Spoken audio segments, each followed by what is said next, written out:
welcome. Welcome to Building the Future of Learning with a Sneaker. That's a weird title and a weird session, but we're going to get into it. Thank you guys for coming to this session. So to kick it off, we're going to start here. You might be wondering why I have this image up here. And I use this, or a version of this image, for almost every presentation I give, because when people come to conferences, they like to sit down with their badge and their coffee, and they like to be quiet, and they like to listen. But I grew up in the black church. And those of you who are laughing know what that means. What does that mean? Hey, that means that when you grow up in the black church, coming to an event, coming to a speaking engagement is participatory. So that means you all have a role. So this is not a sit and get, right? This is the future of learning, right? This is where all of us are together. I wish I could be down there, but they told me I have to be right here, so, But if I could, I'd be down there. So this is participatory, so I need your engagement. I need you to talk back to me. If you want to say amen, if you want to, appreciate applause, bow, whatever you need to do, throw tips, money, watches, that's cool too. But mainly, I just need the participation. So what we're going to do is this first. I'm going to show you how I tried to build the future of learning with a sneaker and engage you in that process. So the first thing I want you to do is think of something that you care about. Someone, it could be someone, it could be a thing, it could be a moment, right? Like, I really care about sports. I really hate the Dallas Cowboys, and I love the Houston Rockets. And when I think of the Houston Rockets, there are literal colors that come to mind. Red, silver, black, like my soul, because it's so hard to be a Rockets fan right now. And then you pick a word. My word is hope, because I hope they start winning. Right? You could do that. So think of that thing. Think of a thing. You got it? And now imagine that you have to design or customize that sneaker on the screen. But the design has to tell a story. Like when people look at your kicks, like when you're walking down the street in these newly designed kicks, and somebody's like, yo, where'd you get those from? You're excited to be like, hey, I designed these, and here's what these colors mean. So just pick 3 colors. And now pick a word that you're going to put on the side. Where it says 23, that's where your word's going to go. And then I need 2 people to tell me what your colors, your thing, your word is. And I used to be a teacher, so I'm good at picking people. Yellow? Or did you say YOLO? Oh, okay, yellow. Yellow is your color? Why yellow? Yeah, I feel that. Most of my wardrobe is black, and I don't actually know why. Like, I have more black shirts with one word on them than probably anybody in America. People that work with me will attest to this on Zoom. My guy Tom Gibson. Tom's an awesome content creator. You should follow Tom, by the way. Tom, what colors did you pick? What word did you pick? I thought of my daughter. We thought it was such a good thing. Okay. Yeah. And then love. Oh, man. What a shoe. That'd be beautiful. I love that.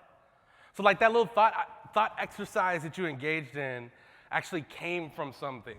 I stole that from myself, if you will. It came from something that produced graphics like this.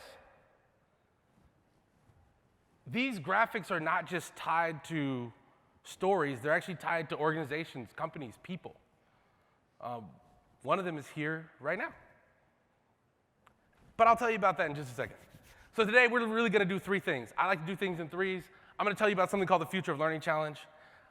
I'm going to talk to you about a specific skill of the future that I used to create the Future of Learning Challenge so that hopefully you can take this into your classrooms, your homes, your offices, and do this as well. And then we'll do some questions, and I don't know if I'll have answers, but you may have questions. So this is who I am. My name is Mike. I hated school, and I decided to make a career out of it growing up. That has landed me at this place called the Reinvention Lab that is powered by Teach for America. The Reinvention Lab is a small exploratory space where we are pushing the boundaries and trying to find the next set of innovations to create leaders, innovation, and build the future of learning through the power and influence of Teach for America.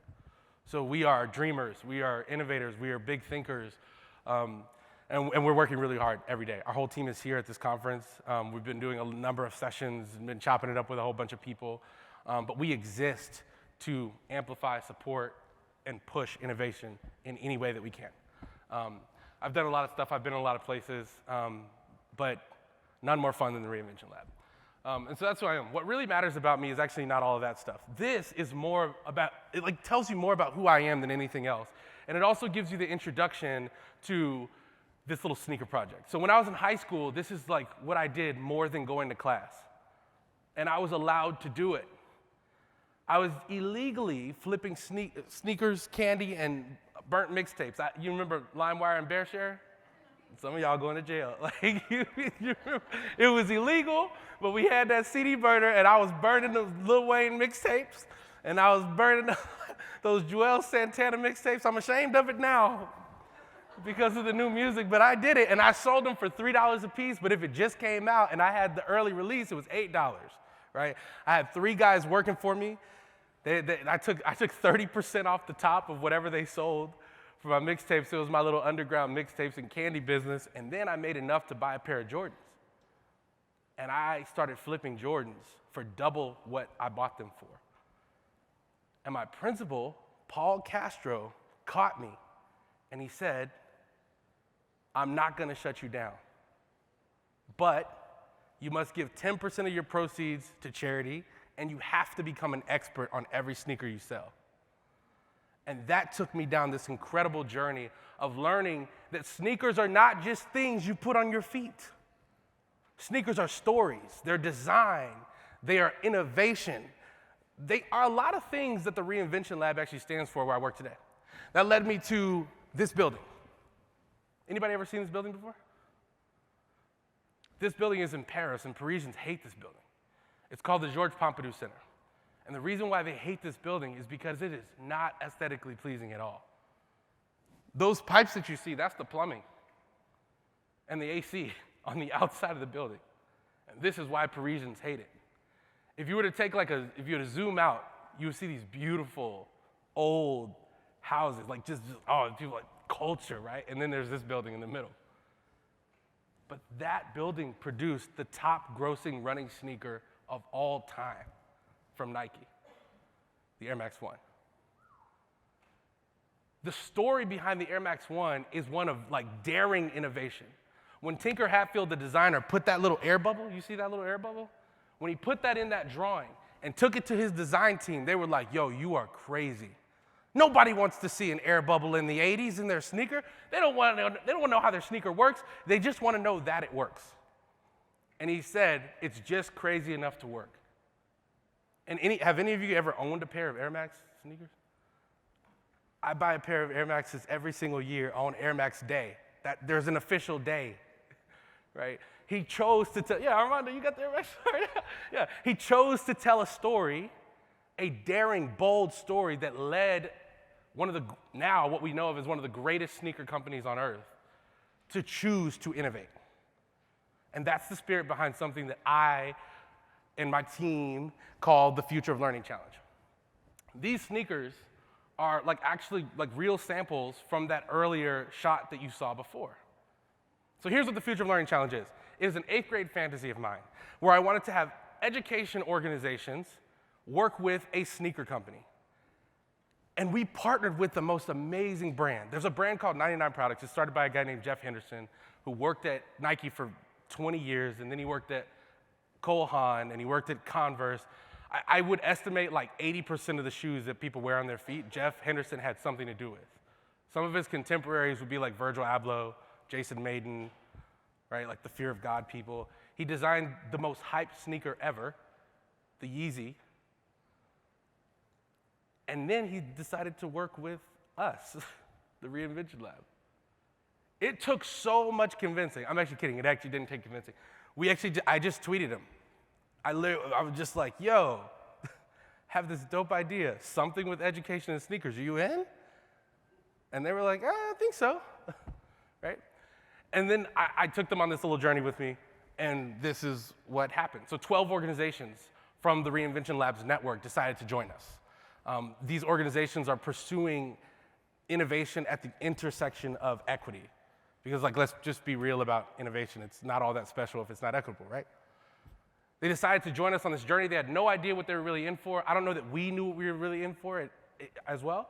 But we partnered with the design team from 99 Products. We designed a design experience. We took these organizations through that experience and challenged them to do something very similar to that exercise we did when you walked into this room. Except for instead of just a random thing, it was some aspect of the future of learning that they are trying to build. And here's what we learned. We learned that people that we know are actually like pretty dope designers. Like as you look at this, I'm sure you want one of those sneakers on the screen. And I'll tell you how you can get a pair at the end of this presentation. So here are just the 12 designs again. These represent organizations like Rock by Rock, which Jeff is here. Thank you for being here.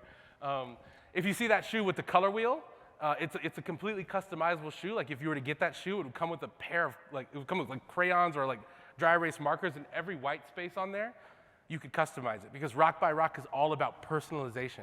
They're revolutionizing the way that students access personalized project-based learning, right? It is incredible, so check them out. Homeworks Trenton is represented there. Herb Ed Academy, K-20 Educators, Hall Pass Education, the B Org. There's some incredible organizations that we get to work with and learn from. They designed these beautiful designs you see. We brought in this panel of judges that included students, teachers, educational experts, our staff, designers from the 99 Products team, and we whittled this down to a Final Four. And we actually produced samples of the Final Four. And we sent them to them. And if it happened to be their size, they wore them around. The Final Four is the Freedom Schools of Arts and Entrepreneurship, Homeworks Trenton, the Life School, which is an incredible school in Atlanta, Georgia, and of course, Rock by Rock. That same panel decided on one winner. And this wasn't theoretical. The winning sneaker, we produced 1,200 pairs, and we are about to ship them to people's houses. The winning sneaker was Homeworks Trenton. Homeworks Trenton they are a weekday boarding school program that's using things like adaptive learning software, which is basically like software that adjusts to the learner, to make learning special while they have their students in their boarding program, to change their lives before they leave Homeworks Trenton or before they leave Trenton and go to university or anything like that. It's an incredible program. Their sneaker, you see, this sneaker was built to empower black and brown women, hence the colors.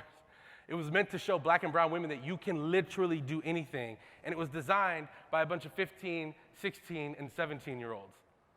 It was an incredible, confident, bold undertaking. But what it allows us to do is whenever we put these sneakers on our feet and we walk around and somebody's like, yo, where'd you get those? What's our opportunity? To tell the story. The future of learning in many ways depends on storytelling.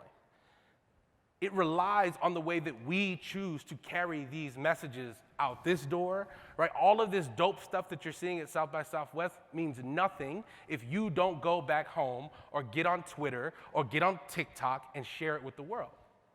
Unique and different life-changing learning experiences are really, really hard to see at scale. But when we take like these big, bold movements and we start to put them on people's feet, or you put it on a hoodie, or you put it on a shirt, and you start walking around in real time and in real life and engaging, going to coffee with people, that's how you proliferate and spread stories that will change people's minds and hearts about the future of learning. That's how we can get some of these VCs to start giving these ed tech companies money, right? You know what I'm talking about?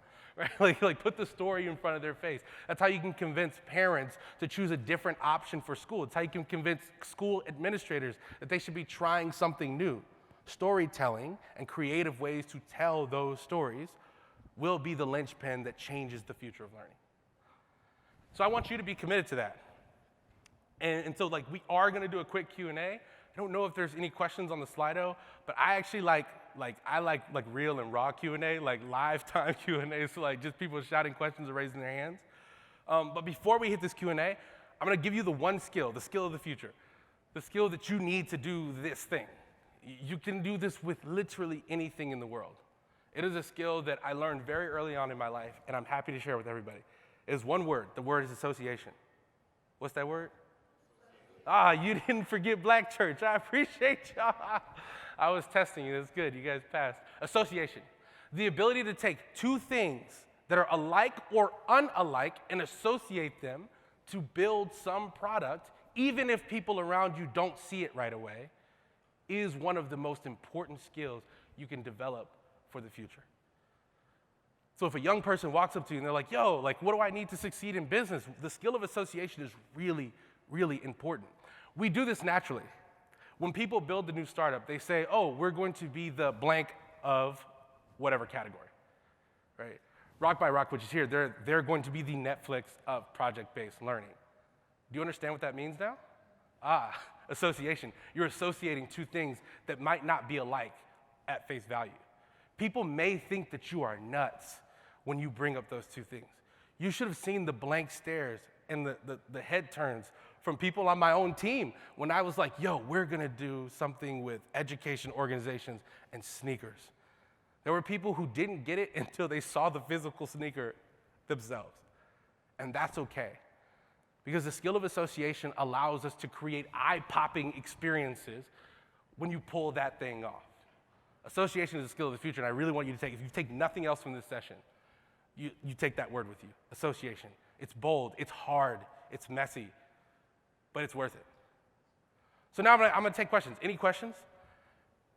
If there's no questions, I do actually have an offering for you, a chance to win a pair of these sneakers. But does anybody have questions?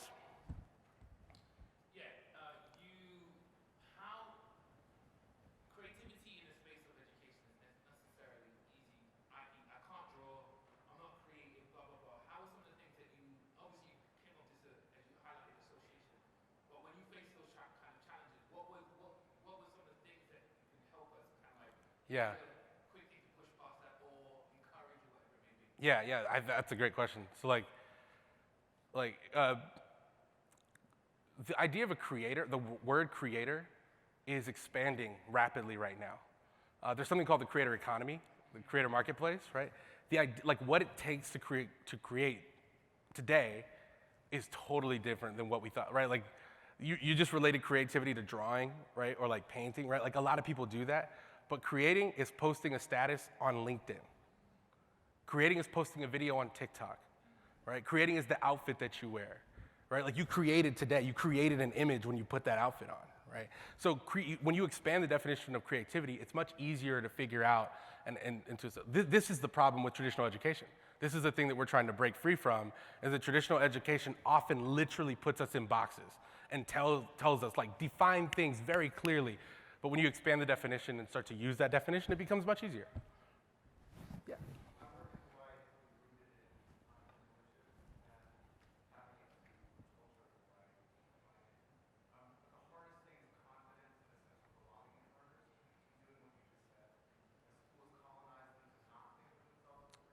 Right. I think it's really interesting. And did I hear you right? You did say confidence at one point? Yeah, I wrote this article some months back about how schools should become confidence factories, almost in like annoying ways, right? That's one of the biggest hurdles for young people these days. If you think about this, like, think about it this way, I rave about TikTok all the time. TikTok for a 15-year-old is probably the greatest playground on earth because you can go from 0 to hundreds of thousands of followers literally overnight. And you ask yourself, like, why aren't more people doing that? Well, it's that word, it's confidence. People are not comfortable yet with themselves on camera. I think the greatest way to build confidence in an educational environment is to get students familiar with failure really, really, like, early and often. And I mean low stakes and high stakes failure. In school, we often want to introduce low stakes failure, but that, like, young people see through that, right? Because there's so much, young people are privy to so much more information today at higher speeds than ever before. So just saying, like, oh yeah, you see how you got that 65? You just pick yourself up. No, like that's really, really low stakes. You want to introduce them to different stakes of failure and help them navigate those different stakes of failure early, often, and celebrate them, right? Like,